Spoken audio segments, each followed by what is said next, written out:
गुणनिधि जब महाराज बुरे कर्म करने लगा और अब अपनी माँ के साथ महाराज दुर्व्यवहार करने लगा और उस पुत्र के दुख में, पति के वियोग में गुणनिधि की माँ का स्वर्गवास हो जाता है। अब गुणनिधि के पास धन तो था नहीं, तो चोरी करने लगा, चोरी करके अपने उदर की पूर्ति करने लगा। एक दिन राजा के यहाँ चोरी की, राजा के सिपाहियों ने बंदी बना लिया, राजा के सामने बांध के लेके गए।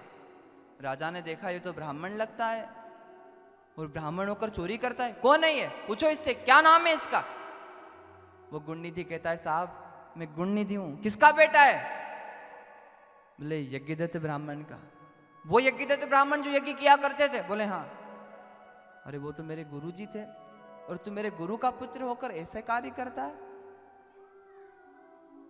आज तेरे जगह और कोई होता तो तुझे दंड, मृत्यु दंड दिया जाता, पर तू मेरे गुरु का पुत्र है, मैं तुझे इतना ही दंड देता हूं कि तू मेरे राज्य की सीमा से बाहर चला जा, मेरे नगर में मत रहे महाराज, नगर से, देश से निकल जा। और राजा का दंड, गुणनिधि को महाराज उनके देश से निकाल दिया गया। अब गुणनिधि, श्री शिव पुराण कथा कहती है, ब्रह्मा जी नारद को सुनाते हैं, नारद जी वो गुणनिधि भूख प्यास से तड़पता हुआ वन में जंगल जंगल भटकने लगा। कई दिन बीत गए। अच्छा एक बात बताओ, जंगल में किसका मंदिर मिलता है? राम जी का, कृष्ण जी का, शंकर जी का? कहीं भी घाट पे चले जाओ, घाट पे जहां स्नान करते हैं वहां कोई भगवान नहीं दिखेंगे। कौन से दिखेंगे?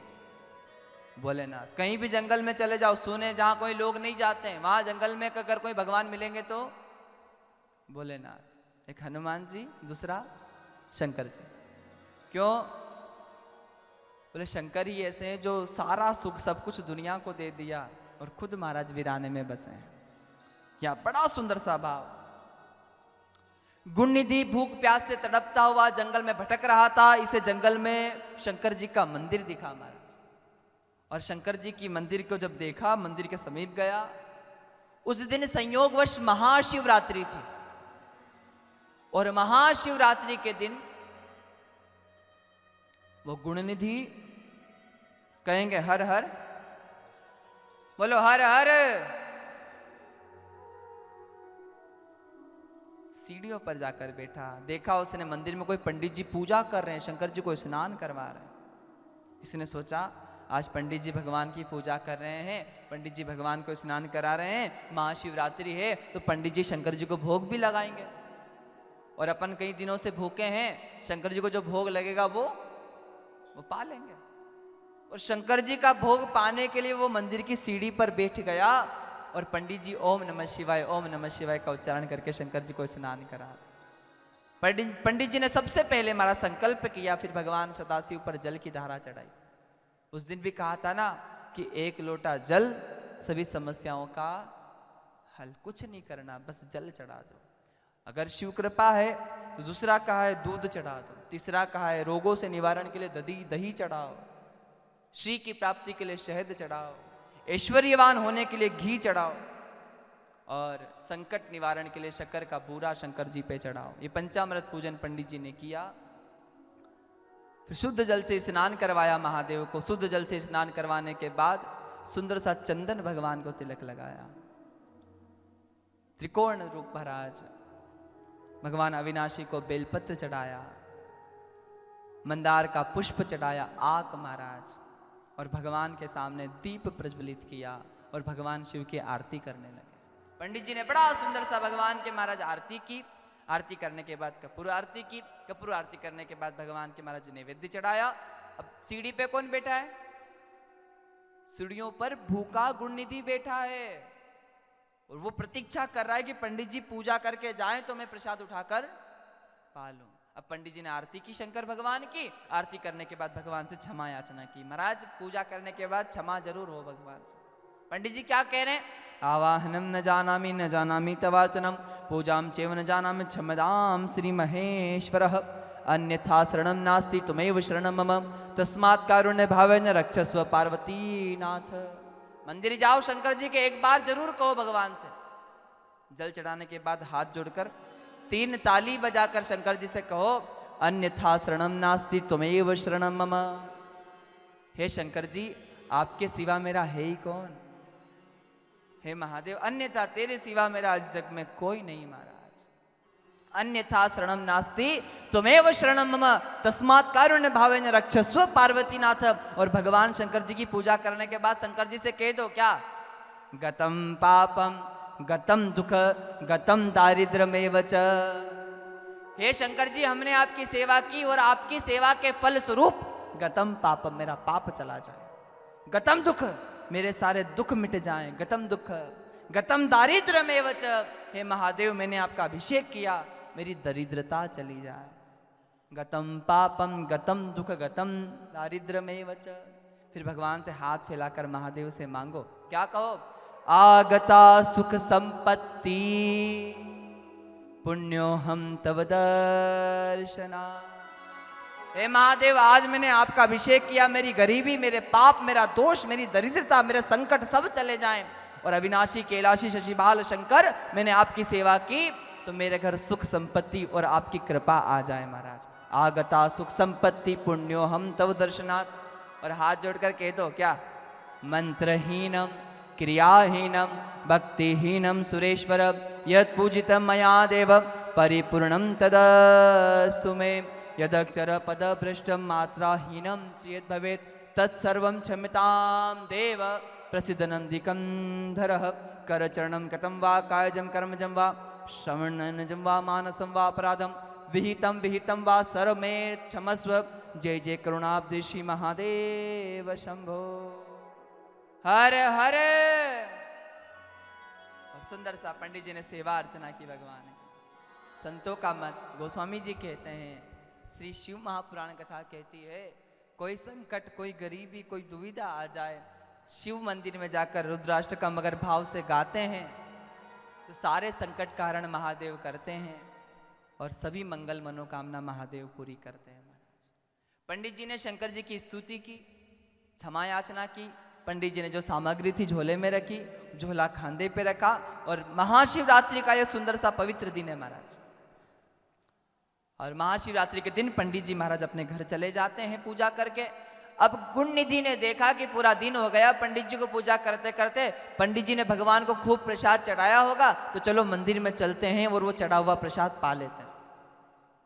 अब गुण निधि मंदिर में प्रसाद की चोरी करने गया और शिव जी के मंदिर में जाकर देखा तो पंडित जी ने थोड़ा प्रसाद गणेश जी को चढ़ाया है, थोड़ा कार्तिक स्वामी को चढ़ाया है, थोड़ा माँ पार्वती को चढ़ाया है, थोड़ा नंदी जी के वहां चढ़ाया है और थोड़ा महादेव को चढ़ाया। तो गुण निधि ने देखा कि अंधेरा होने वाला है, अंधेरा हो जाएगा तो सारा प्रसाद मिलेगा नहीं, तो पहले तो प्रकाश होना चाहिए मंदिर में।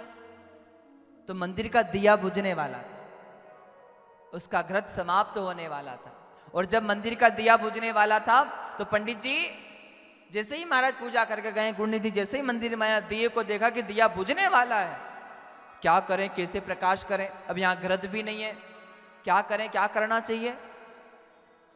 तो गुण निधि ने देखा कि प्रसाद पाना है तो शंकर जी का पहले त्रिशूल निकाला। ध्यान से सुनना, शंकर जी भगवान का त्रिशूल निकाल के जो गुण निधि ने वस्त्र पहन रखा था उस वस्त्र को निकाल के उस त्रिशूल में लपेटा और त्रिशूल में लपेट कर जो दिया बुझने वाला है उस दिए में उस वस्त्र को जलाया। और जब वो वस्त्र जलने लगा साहब, दिया तो बुझ गया पर वो वस्त्र जब जलने लगा पूरा मंदिर प्रकाश से भर गया। और जब पूरा मंदिर प्रकाश से भर जाता है उसी समय शंकर भगवान उस भक्त के लिए प्रकट हो जाते हैं महाराज। कब? वो भक्त से शंकर जी कह रहे भाई हम आप पे प्रसन्न है, जो चाहिए सो वरदान मांग लो। अब वो भक्त डर जाता है, गुण निधि डर जाता है, मंदिर इसलिए आया था कि चोरी करके प्रसाद पाले। तो शंकर जी कहने वरदान मांगो। ये गुण निधि कहता है प्रभु आप गलती से आ गए हैं, मैंने आपकी कोई सेवा पूजा की नहीं है और मैं आपके मंदिर आया तो आपकी स्तुति करने नहीं आया हूं, आपकी सेवा करने नहीं आया हूं, उल्टा मैं तो आपके चढ़ा प्रसाद चोरी करने आया। आपसे चूक हो गई। शंकर जी ने कहा हमसे कभी चूक नहीं होती। फिर प्रभु बोले आज महाशिवरात्रि का दिन था, और आज मेरे मंदिर में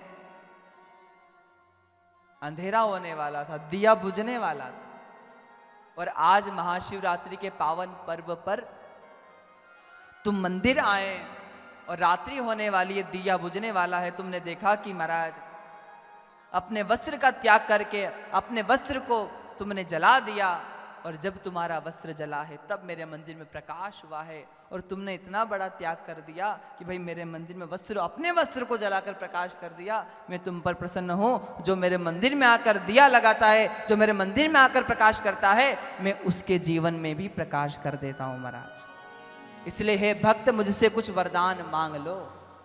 यहाँ पंडित जी पूजा करके गए गुणनिधि मंदिर में, जाकर अपने वस्त्र का त्याग करके शंकर जी के त्रिशूल पर महाराज वस्त्र को लपेटता है, दिया बुझने वाला। दिए में महाराज अपने वस्त्र को जलाया, और जैसे ही वो वस्त्र जलने लगा शंकर जी के मंदिर में प्रकाश हुआ। और जैसे ही प्रकाश हुआ शंकर भगवान प्रसन्न हो गए। शंकर ने कहा, प्यारे तूने अपने वस्त्र को जलाकर मेरे मंदिर में प्रकाश किया है, मैं तेरे जीवन में प्रकाश कर दूंगा। जा, मैं तुझे वरदान देता हूं कि तू देवता बन जाएगा, और देवों में देव श्रेष्ठ देव बनेगा। अरे तू तो धन देने वाला कुबेर बन जाएगा महाराज। और शंकर भगवान ने उस चोर को कुबेर बना दिया। इतने दयालु हैं शंकर जी, हर हर। और वही आगे चलकर वो भक्त दम्म नाम के राजा से प्रसिद्ध हुआ। खूब शिव भक्ति की, और शिव भक्ति करने के बाद पूर्व जन्म फिर पुनः जन्म लिया, विश्रवा का पुत्र हुआ, कुबेर नाम हुआ। काशी में जाकर विश्वनाथ की सेवा की। सानंदम आनंद वने वसंतम आनंद कंदम हत पाप वृंदम वाराणसी नाथम नाथ नाथम श्री विश्वनाथम शरण प्रपदे। विश्वनाथ राजी हो जाते हैं, और उस कुबेर को धन का देवता, धन देने वाला देवता, क्या देने वाला, वर्षा करने वाले महाराज इंद्र भगवान, निर्माण करने वाले विश्वकर्मा भगवान। उसी प्रकार हमारे पास जो धन आता है ना, होता तो हमारा ही है। कैसे? हमारे कर्मों का।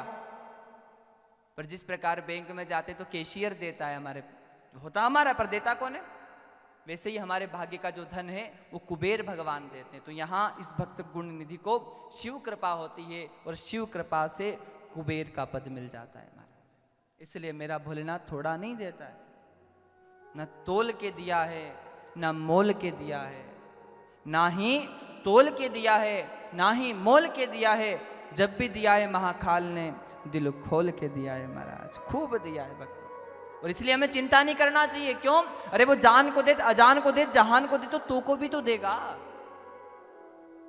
वो जान को दे, अजान को दे, जहान को दे, तो तू को भी देगा। और जीव बसे जल में थल में, अरे उनकी सुधि ली है तो तेरी भी लेगा। चिंता मत कर, उसने सबको दिया।